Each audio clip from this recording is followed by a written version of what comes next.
Inside the Deck is brought to you by CoolStuffInc.com, sellers of Magic the Gathering and many other card and board games. GatheringMagic.com, #1 resource on Magic the Gathering, strategy, and culture.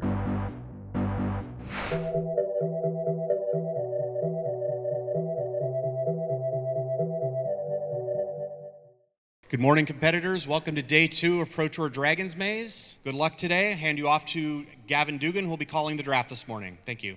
The previous 2 draft formats, basically there were only 5 archetypes in each format to choose from. You just settled into one of the 5 guilds. It's really the most important part of triple Return to Ravnica and triple Gatecrash was reading the draft and figuring out what you were being fed and trying to identify what the appropriate guild was for your seat. The previous 2 draft sets were really focused because you had 3 packs of your guild and only 5 guilds.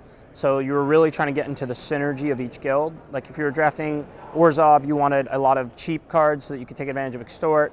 If you were drafting Celestia, you wanted a lot of populate cards and a lot of token makers, kind of wanted to combo off with, Rootborn defenses and all of that.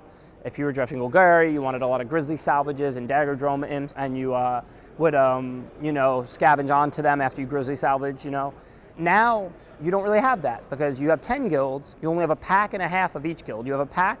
Basically, if you're a Gatecrash guild, you're not going to get that much out of return, and you're certainly not going to get synergistic cards for your guild, and vice versa. So now you really have to draft more mid-rangey, less synergistic, just sloppier, more fun decks. Decks where instead of just pummeling your opponent with synergy, you're just playing a 3-drop, playing a 4-drop, double blocking. We're getting back to limited a little bit more. I think mana fixing is very important, depending on what you're trying to do. I really don't like clue stones all that much. It's okay to have 1 or 2, but you really don't want to dirtle too hard. If you're drafting a 2-color aggro deck, you don't really care, which is nice because you can take good cards over mana fixing. But I really like gates. Gates are sweet. It gives you a lot more freedom because the first pack you can have pretty mediocre packs sometimes too. You just pick up a gate, it's good. So you'll first pick, probably second, maybe third pick, some really power cards. And at that point, you just want to take guild gates. And it almost doesn't even matter what they are because there are so many reasons, not only mechanical reasons with the gatekeepers and with Greenside Watcher and all that. There are so many reasons for that to have gates, but it also just opens up opportunities later. If you take a Dimir guild gate and you don't have Dimir cards, then in the Gatecrash pack, you can get hooked up with a crazy Dimir card, and then you have the fixer to play it, whereas you would have to pass that otherwise. So I think it's important not only to take the fixers that you'll need to play the cards you already have, but it's important to just be taking fixers to keep your options open. People are trying to draft all these 3- and 4-color decks just because there's gold cards, and that's not traditionally good. Even in gold sets in the past, you would play 2 in a splash, you would play 2. You weren't looking to have a couple mana fixers and play straight 3. And with how much the cards do nowadays, you especially can't do that because if you're missing a color, you do not have time to find it.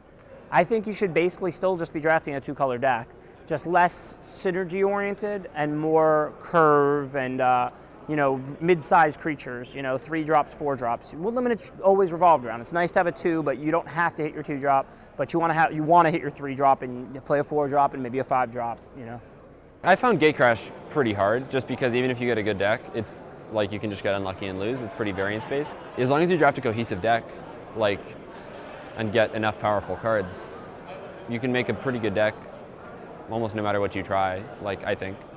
The top priority for me is to make sure that if I'm going to draft a Gatecrash guild, I cut it off really hard in pack 1.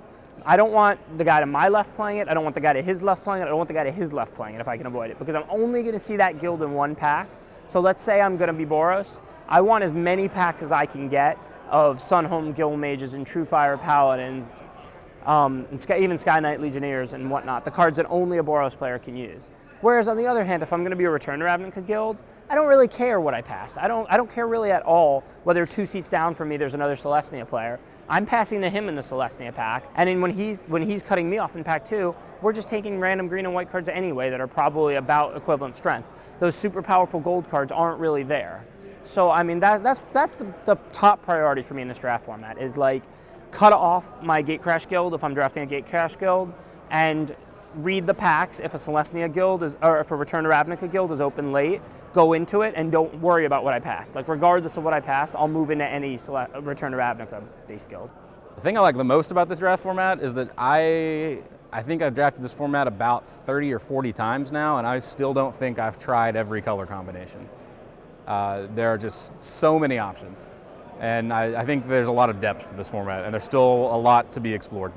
I think it's good. I mean, it forces you to stay sharper, to remember the cards, to practice all of them separately. Like, I should have been on Moto playing straight return drafts and straight guild crash drafts for the past 3 months, gate crash drafts. Instead, I was only playing gate crash because it was the current set. That was like foolish. If they do this again, you know, I'll do an equal amount of Return to Ravnica and gate crash drafts to prepare for this Pro Tour before Dragon's Maze even comes out, so that I stay sharp on the Return to Ravnica cards. Also, normally when you just add in one new pack, like when the second set comes out and when the third set comes out, it's still the same format. You're just kind of seeing if it makes it a little faster or a little slower. Return to Ravnica, Gate Crash, and now Dragon's Maze Return Gate Crash are 3 completely different formats. So it's kind of cool. It's kind of cool playing one block in 3 completely different formats.